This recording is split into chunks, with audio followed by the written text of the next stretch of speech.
할머니, 같이 놀아요. 이 모래성 만드는 거 도와주세요. 할미는 무릎이 아파서 여기서 볼게. 우리 강아지야. 나도 몇 년 전만 해도 저렇게 뛰어다녔는데 이제는 손주 얼굴 보는 것만으로 만족해야 하나. 안녕하세요. 무릎 전문 정형외과 의사 김영광입니다. 방금 보신 장면 여러분의 일상이신가요? 무릎 통증 때문에 가장 소중한 시간을 포기하고 계신가요? 손주와 함께 뛰어놀고 싶은 마음, 자식들에게 짐이 될까 두려운 마음, 이제 내 인생은 여기까지인가 하는 절망감. 저는 20년간 이런 마음의 상처를 안고 사는 수만 명의 환자를 만나왔습니다.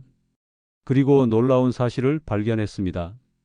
무릎 수술을 권유받은 환자 중 무려 60%가 수술 없이도 통증에서 벗어날 수 있었습니다.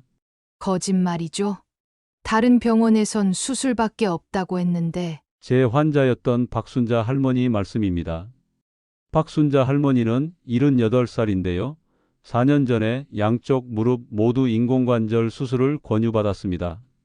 하지만 저희 병원에서 특별한 방법으로 치료한 결과 김 선생님, 지난 주말에 손주들이랑 바다에 갔어요. 모래성도 함께 만들고 조개도 줍고 제 인생에서 가장 행복한 날이었어요. 정말 감사합니다. 오늘 이 영상은 여러분의 인생을 바꿀 수 있습니다. 5분만 더 시청하신다면 무릎 통증 없는 새로운 삶으로 가는 비밀을 알게 되실 겁니다. 지금 당장 알림 설정과 구독 버튼을 눌러주세요. 이 영상은 이웃에게도 꼭 필요한 정보입니다. 좋아요 버튼도 눌러주시면 더 많은 분들에게 이 희망의 메시지가 전달될 수 있습니다. 자, 함께 시작해 볼까요? 무릎 통증 없는 활기찬 노후, 오늘부터 만들어 봅시다. 선생님, 제 무릎이 왜 이렇게 아픈 거죠? 하루에도 수십 번 듣는 질문입니다. 오늘은 그 비밀을 모두 알려드리겠습니다. 그리고 이 지식이 여러분의 무릎을 살릴 겁니다. 여러분, 이런 분 보셨나요? 앉았다 일어나실 때 무릎을 딱 잡으시는 분들. 그게 바로 무릎이 도움을 청하는 신호입니다. 무릎은 우리 몸에서 가장 큰 관절이에요. 생각해 보세요. 평생 우리 몸무게를 받치는 무릎이 얼마나 힘들까요? 놀라운 사실을 알려드릴까? 평평한 길을 걸을 때도 몸무게의 두세 배, 계단을 오를 때는 무려 4, 5배의 무게가 무릎에 실려요. 60kg인 분이라면 매 걸음마다 120에서 180kg의 무게가 무릎에 실리는 거죠. 김 선생님, 그럼 우리 무릎이 평생 그 무게를 어떻게 버티나요? 정말 좋은 질문입니다. 여기서 제가 환자분들께 늘 하는 설명을 들려드릴게요. 무릎은 마치 정교한 시계처럼 여러 부품으로 이루어져 있어요. 뼈, 물렁뼈, 인대, 그리고 근육이 완벽하게 맞물려 있죠. 제 80세 환자분께 이렇게 설명드립니다. 할머니, 뼈와 뼈가 직접 맞닿으면 어떻게 될까요? 할머니가 타시는 자동차에 충격 흡수 장치가 없다면 온몸이 아플 것처럼 무릎도 충격 흡수 장치가 필요해요. 바로 물렁뼈가 그 역할을 합니다. 이게 뭐예요? 하고 제가 자주 환자분들께 물어봅니다. 대부분 모르십니다. 이게 바로 반달 모양 물렁뼈예요. 이름 그대로 초승달 모양이고 허벅지 뼈와 정강이 뼈 사이에서 쿠션 역할을 해요. 마치 자동차의 충격 흡수기처럼 충격을 받아줘요. 그럼 이건 뭐게요? 이것은 도가니 물렁뼈예요. 뼈의 끝부분을 매끈하게 덮고 있어 뼈와 뼈 사이에 마찰이 없도록 해요. 환자분들께는 이렇게 설명해요. 할머니, 도가니 물렁뼈는 프라이팬 코팅과 같아서 뼈가 서로 부드럽게 미끄러질 수 있게 해줘요. 그런데 여기서 슬픈 소식이 있어요. 이 물렁뼈들은 피가 안 통해서 한번 상하면 회복이 매우 어려워요. 그래서 평생 잘 지켜야 해요. 이것이 바로 무릎 관절염의 시작이에요. 무릎이 앞뒤로 흔들리지 않게 잡아주는 것은 인대예요.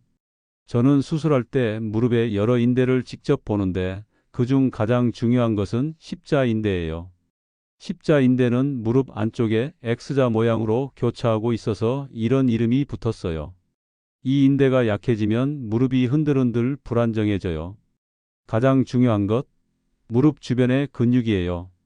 특히 허벅지 앞쪽 근육은 무릎을 튼튼하게 만드는데 매우 중요해요. 놀라운 사실을 알려드릴까?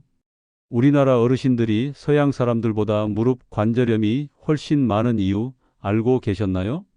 바로 우리의 생활 습관 때문이에요. 특히 바닥에 쪼그려 앉는 자세는 무릎에 엄청난 부담을 줘요. 제가 직접 측정해 본 결과 쪼그려 앉는 자세에서는 무릎 관절의 몸무게의 최대 8배 압력이 가해져요. 60kg이신 분이 쪼그려 앉으면 무릎에 480kg의 압력이 가해지는 셈이에요. 상상이 되시나요? 마치 냉장고를 무릎에 올려놓은 것과 같은 압력이에요. 이 사실을 알고 계셨다면 지금까지 무릎 관리를 어떻게 하셨을까요? 다음으로 이런 무릎이 어떻게 망가지는지 정확히 알려드리겠습니다. 계속해서 시청해 주세요. 선생님, 저는 얼마나 심각한가요? 수술해야 하나요? 제 병원에서 가장 많이 듣는 질문입니다.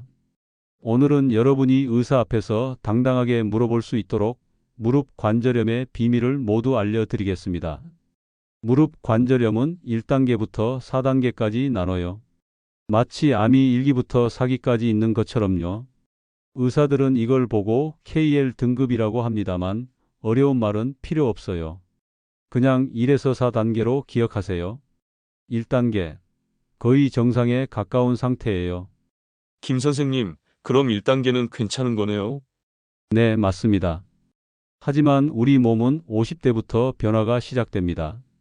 제 경험으로는 대부분의 50대 분들은 이미 1단계에 있어요.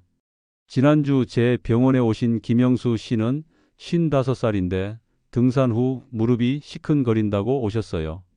엑스레이 찍어보니 1단계였어요. 김영수 씨, 지금은 심각하지 않아요. 하지만 지금부터 관리하면 나중에 수술 안 할 수도 있어요. 2단계. 이제 초기 관절염이 시작됐어요. 2단계에서는 뼈 사이 간격이 약간 좁아지고 뼈 가장자리에 작은 돌기가 생기기 시작해요. 무리할 때만 통증이 느껴지는 게 특징이죠. 박말순 할머니, 시장에서 장 보고 나서 무릎이 아프신 거죠? 네, 맞아요. 어떻게 아셨어요? 박말순 할머니는 65살인데 2단계였어요. 그분께 일상생활은 가능하지만 무리하면 아픈 단계라고 설명드렸어요. 여러분, 이때부터가 정말 중요해요. 2단계에서 열심히 관리하면 3단계, 4단계로 안 넘어갈 수도 있어요. 반대로 방치하면 빠르게 악화돼요. 제가 다음 챕터에서 관리법을 자세히 알려드릴게요. 지금은 계속 단계 설명을 들어주세요. 3단계. 이제는 중간 정도 관절염이에요. 제가 병원에서 가장 많이 만나는 단계이기도 해요. 이 단계에서는 뼈 사이 간격이 확실히 좁아지고 뼈 돌기가 뚜렷하게 보여요. 일상생활에서도 통증이 느껴지기 시작하는 무서운 단계죠. 정미경 씨는 68살인데 아파트 3층을 오르내리는 것조차 힘들다고 하셨어요. 검사 결과 3단계였어요. 저는 그분께 이제는 일상생활이 불편해지는 단계지만 적절한 치료와 관리로 많이 좋아질 수 있어요 라고 말씀드렸어요. 특히 2단계에서는 날씨가 습하거나 추울 때 또는 오래 앉아 있다가 일어날 때 통증이 심해져요. 많은 환자분들이 아침에 일어나면 무릎이 뻣뻣해요. 비 오는 날은 정말 견디기 힘들어요 라고 말씀하세요. 4단계. 이제는 말기 관절염이에요. 엑스레이에서는 관절 간격이 거의 없어져서 뼈와 뼈가 맞닿게 돼요. 마치 나무가 서로 부딪히는 것처럼요. 심한 통증과 함께 무릎 모양이 변형돼요. 이정수 할아버지는 76살인데 지팡이를 짚고 제 병원에 오셨어요. 선생님, 이제는 화장실 가는 것도 힘들어요. 밤에 통증 때문에 잠도 못 자요. 4단계로 진단되어 인공관절 수술을 권했지만 할아버지는 수술이 무서워서 라며 망설이셨어요. 그런데 여기서 정말 중요한 비밀을 알려드릴게요. 제가 20년 동안 수만 명의 환자를 보며 발견한 놀라운 사실. 엑스레이 결과와 실제 통증 정도가 항상 같지 않다는 거예요. 4단계인데도 통증이 심하지 않은 분도 있고 반대로 2단계인데도 극심한 통증을 호소하는 분도 있어요. 이게 바로 많은 의사들이 놓치는 부분이에요. 제 환자 중 이영희 할머니는 79살인데 4단계였지만 약물 치료와 운동으로 통증이 크게 줄었어요. 수술 없이도 지금 즐겁게 생활하고 계시죠? 여러분, 절대 포기하지 마세요. 어느 단계든 희망은 있어요. 이제 여러분은 의사 앞에서 당당하게 물어볼 수 있어요. 선생님, 제 무릎은 몇 단계인가요? KL 등급으로는 어디쯤인가요? 자신의 상태를 정확히 아는 것이 관리의 첫걸음이에요. 다음은 무릎을 건강하게 관리하는 생활 습관을 알려드릴게요. 절대 놓치지 마세요. 이 방법들로 여러분의 인생이 바뀔 수도 있으니까요. 김 선생님, 수술 말고 제가 집에서 할 수 있는 게 뭐가 있을까요? 이 질문 하루에도 수십 번씩 듣습니다. 오늘은 특별히 제가 20년간 환자들에게 알려주고 실제로 효과 본 무릎 관리 비법을 모두 공개합니다. 이 방법들은 TV에도 안 나온 비밀입니다. 비법 첫 번째, 체중 조절이 무릎 건강이 시작입니다. 정말 놀라운 사실, 몸무게가 1kg 줄면 무릎의 부담은 무려 4kg나 줄어들어요. 여러분, 무릎에 쌀 4kg 포대를 올려놓고 걸어보세요. 얼마나 힘든지 느껴보세요. 제 환자 이영숙 할머니는 63살인데 매일 30분씩 걷기로 5kg 빼셨어요. 그랬더니 무릎 통증이 절반으로 줄었답니다. 이영숙 할머니는 이렇게 말씀하셨어요. 김 선생님, 제가 살 빼고 나서 손주들이랑 놀이공원도 다녀왔어요. 5년 만이에요. 여러분도 꿈이 있으시죠? 손주와 함께 놀이공원, 친구들과 등산, 지금부터 체중 관리를 시작하세요. 비법 두 번째, 쪼그려 앉지 마세요. 정말 중요합니다.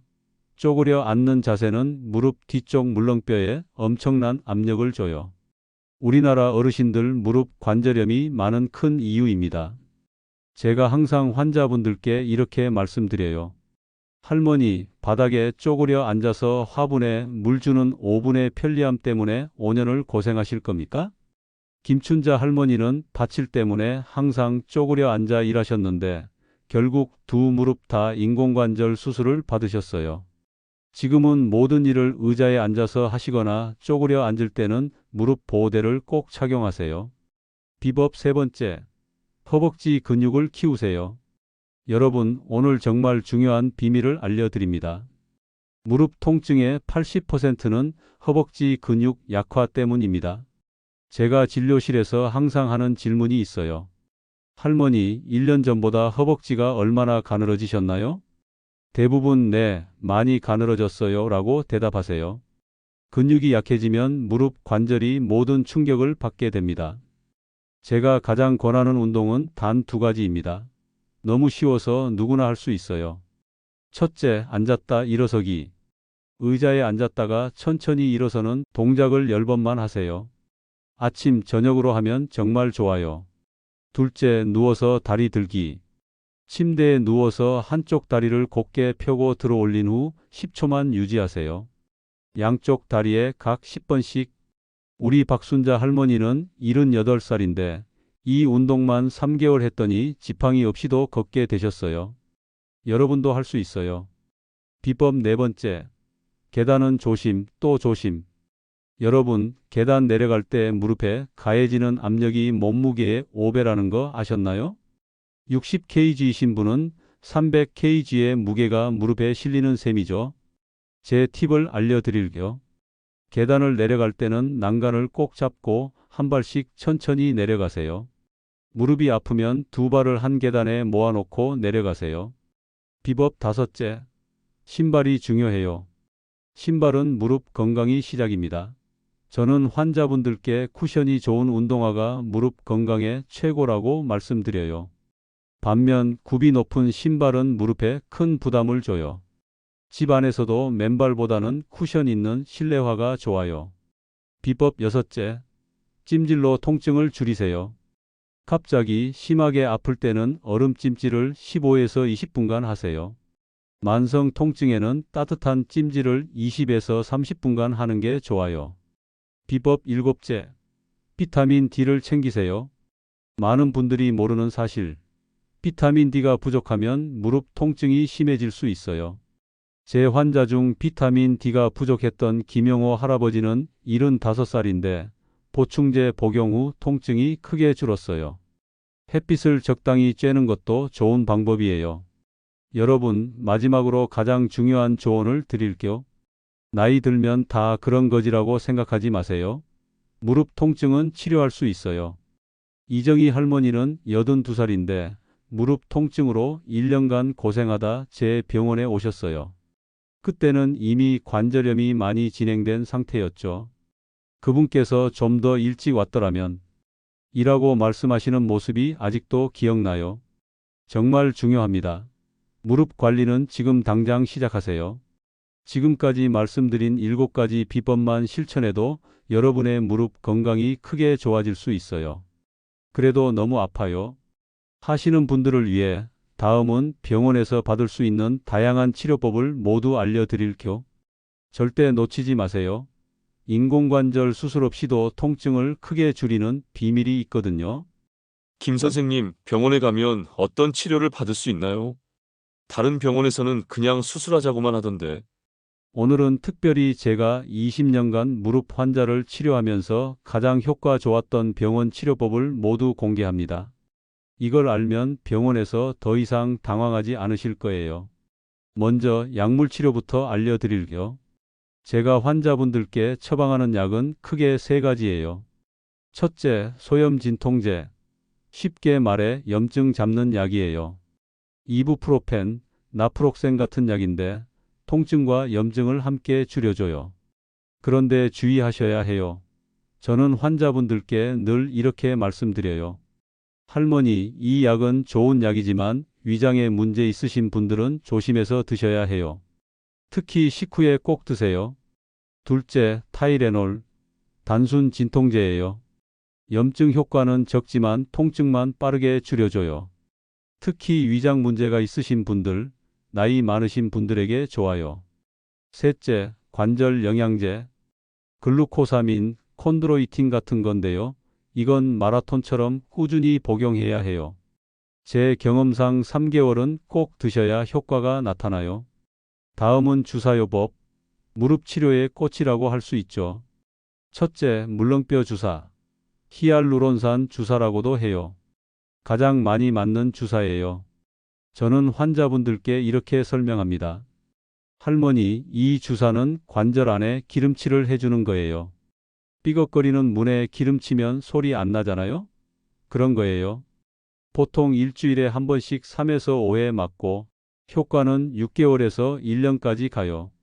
제 환자 김명자 할머니는 67살인데 이 주사 맞고 아이고 선생님, 계단 오르내릴 때 통증이 반으로 줄었어요. 라고 좋아하셨어요. 둘째, DNA 주사. 이건 조금 새로운 주사인데 혈관 성장을 돕고 상처 회복을 도와줘요. 특히 초기 관절염에 효과가 좋아요. 셋째, PN 관절강내 주사. 이건 좀 어려운 이름인데 쉽게 말하면 업그레이드된 물렁뼈 주사예요.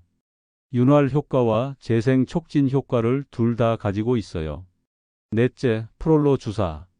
이건 인대 강화를 위한 주사예요. 중요한 건 이 주사는 무릎 관절안이 아니라 무릎 인대에 정확히 주사해야 효과가 있어요. 다섯째, 콜라겐 주사. 물렁뼈의 주요 성분인 콜라겐을 직접 보충해주는 주사예요. 제 경험상 2에서 3단계 관절염 환자에게 효과적이었어요. 그런데 여기서 정말 중요한 경고를 드려야겠어요. 스테로이드 주사는 정말 조심하셔야 해요. 저는 환자분들께 항상 이렇게 설명해요. 이 주사는 빠르게 통증을 줄여주지만 장기적으로는 물렁뼈를 더 빨리 망가뜨릴 수 있어요. 마치 카드빚으로 카드빚 갚는 것과 같아요. 실제로 제 환자 한 분은 다른 병원에서 스테로이드 주사를 3개월에 한 번씩 2년간 맞으셨대요. 결국 물렁뼈가 다 닳아서 인공관절 수술을 받게 되셨어요. 그래서 저는 스테로이드 주사는 정말 급할 때만 1년에 2회 이내로 제한해서 사용해요. 다음으로 물리치료도 효과적이에요. 물리치료는 통증 완화와 함께 근육 강화에도 도움이 돼요. 특히 초음파 치료, 전기 자극 치료, 도수 치료 등이 많이 사용돼요. 저는 환자분들께 물리치료는 약만큼 중요해요. 집에서 하는 운동보다 더 정확하고 효과적이죠 라고 말씀드려요. 충격파 치료도 요즘 인기 있는 치료법이에요. 고에너지 충격파로 염증을 줄이고 혈액순환을 촉진하는 치료예요.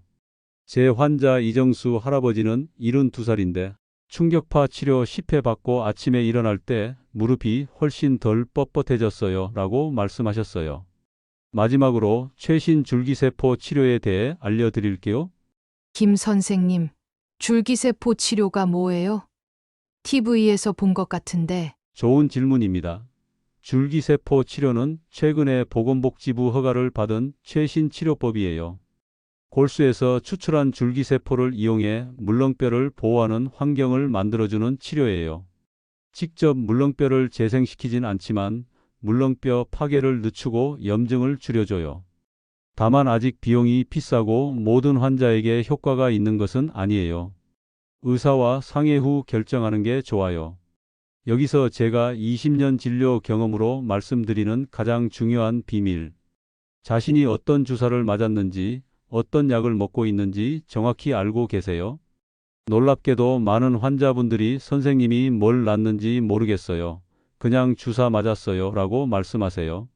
하지만 자신의 치료 내용을 정확히 알아야 효과를 판단하고 향후 치료 계획을 세울 수 있어요. 여러분, 오늘 배운 내용 중에서 꼭 기억하셨으면 하는 것은 수술 전에 다양한 보존적 치료를 시도해 보세요. 주사 종류마다 효과가 다릅니다. 스테로이드 주사는 꼭 필요할 때만 제한적으로 사용하세요. 자신이 받는 치료 내용을 정확히 알고 메모해 두세요. 이런 걸 알고 계시면 다음에 병원 방문할 때 훨씬 더 현명한 선택을 하실 수 있을 거예요. 앞서 병원 치료법에 대해 알아봤는데요. 오늘은 특별히 많은 분들이 궁금해하시는 주사 치료에 대해 더 자세히 알아보겠습니다. 김 선생님, 다른 병원에서는 그냥 좋은 주사라고만 하는데 어떤 주사인지 알 수가 없어요. 정말 안타까운 일이죠. 여러분의 건강을 위해 무릎에 맞는 주사의 종류와 효과, 주의점을 확실히 알려드리겠습니다. 첫째, 히알루론산 주사의 모든 것. 이 주사는 관절액을 보충해주는 역할을 합니다. 마치 자동차 엔진에 오일을 보충하는 것과 같죠. 저는 환자분들께 이 주사는 쿠션 역할을 해서 뼈와 뼈가 직접 부딪히지 않도록 해줘요 라고 설명합니다. 부작용이 거의 없어 안전한 편이지만 간혹 주사 맞은 부위가 붓거나 통증이 있을 수 있어요. 박영자 할머니는 73살인데 연골 주사 맞고 나서 아침에 일어날 때 무릎이 덜 뻣뻣해졌어요 라고 말씀하셨어요. 둘째, DNA 주사의 비밀. 연어에서 추출한 DNA 성분으로 만든 주사로 혈관 성장을 촉진하고 상처 회복에 도움을 줍니다.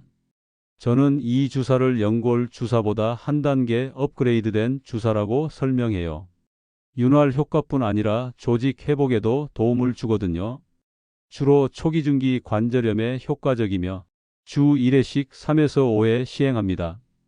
이 주사도 비교적 안전하지만 알레르기 반응이 간혹 나타날 수 있어요. 셋째, PN 관절강내 주사의 효과와 특징. 이것은 최근 개발된 주사로 폴리뉴클레오티드 성분이 관절 내 염증을 줄이고 물렁뼈 보호에 도움을 줍니다. 제가 임상에서 경험한 바로는 염증이 심한 관절염 환자에게 효과가 좋았어요. 특히 기존 치료에 반응이 없던 환자에게 시도해 볼 만한 치료법이죠. 넷째, 프롤로 주사의 올바른 사용법. 이 주사는 인대와 힘줄을 강화하는 데 사용됩니다. 중요한 것은 관절 안이 아니라 인대에 정확히 주사해야 한다는 점. 저는 환자분들께 무릎이 흔들거리는 느낌이 있으신 분들에게 좋은 주사라고 설명드려요. 인대가 약해져서 무릎이 불안정할 때 효과적이거든요. 이 주사는 통증이 좀 있을 수 있고 주사 후 며칠간 붓거나 아플 수 있어요. 하지만 대부분 자연히 좋아집니다. 다섯째, 콜라겐 주사의 장단점. 콜라겐은 물렁뼈의 주요 구성 성분으로 이 주사는 직접 콜라겐을 보충해 줍니다. 제 환자 중 김철수 할아버지는 68살인데 콜라겐 주사 후 무릎을 구부리고 펴는 게 한결 부드러워졌어요 라고 말씀하셨어요. 하지만 효과가 개인마다 차이가 크고 지속기간이 짧을 수 있다는 단점이 있어요. 마지막으로 스테로이드 주사의 위험성. 이것은 정말 중요한 경고입니다. 스테로이드 주사는 강력한 항염증 효과가 있지만 장기적으로는 물렁뼈를 손상시킬 수 있어요. 제 진료실에서 가장 안타까운 경우는 다른 병원에서 스테로이드 주사를 자주 맞고 와서 물렁뼈가 심하게 손상된 환자들이에요. 이정숙 할머니는 71살인데 아픈데 빨리 나와서 계속 맞았는데 알고 보니 그게 스테로이드 주사였어요. 이제 와서 후회해도 소용없잖아요. 라고 말씀하셨죠. 제가 스테로이드 주사에 대해 반드시 알려드리고 싶은 것은 1년에 2회 이내로 제한해서 맞으세요. 맞은 후에는 최소 3일간 무릎을 무리하게 사용하지 마세요. 다른 주사와 병행하지 마세요. 당뇨가 있으신 분들은 혈당이 일시적으로 오를 수 있으니 주의하세요. 여러분, 이제 병원에 가실 때 의사에게 꼭 물어보세요. 선생님, 이 주사가 정확히 어떤 주사인가요? 이 주사의 부작용은 없나요? 얼마나 자주 맞을 수 있나요? 자신이 무엇을 맞는지 정확히 아는 것이 현명한 환자의 첫걸음입니다. 여러분, 중요한 것은 과장된 광고에 속지 않는 것입니다. 일주일 만에 완치, 한 번 치료로 20년 젊어지는 무릎, 이런 광고는 믿지 마세요. 어떤 치료도 완전한 완치나 젊어짐을 약속할 수 없어요. 줄기세포 치료에 관심 있으시다면 반드시 정형외과 전문의와 상담 후 결정하세요. 그리고 치료 전에 다음 질문들을 꼭 해보세요.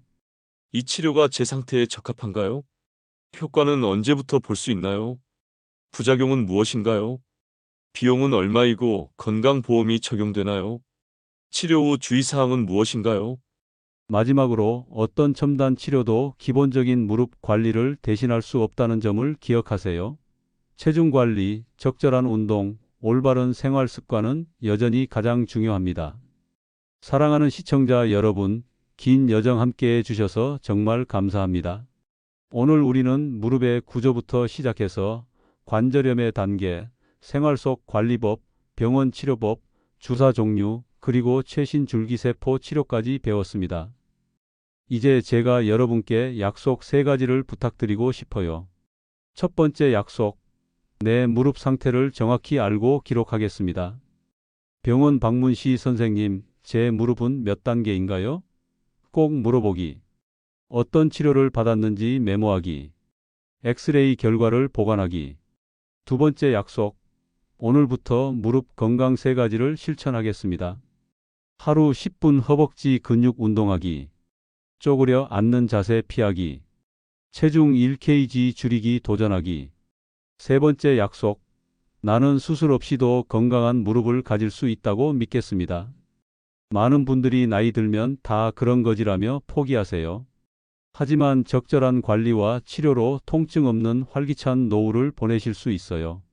제 환자 이영희 할머니는 84살인데 3년 전 양쪽 무릎 모두 4단계였어요.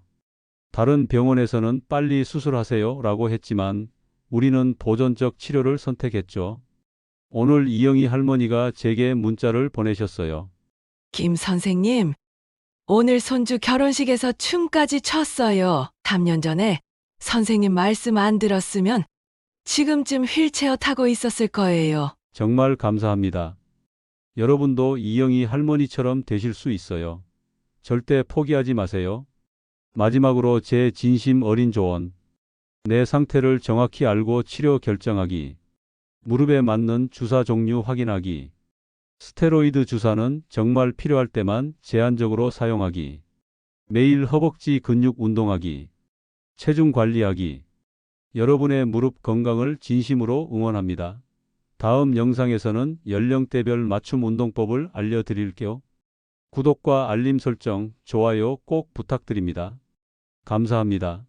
건강한 무릎으로 활기찬 노후 함께 만들어가요.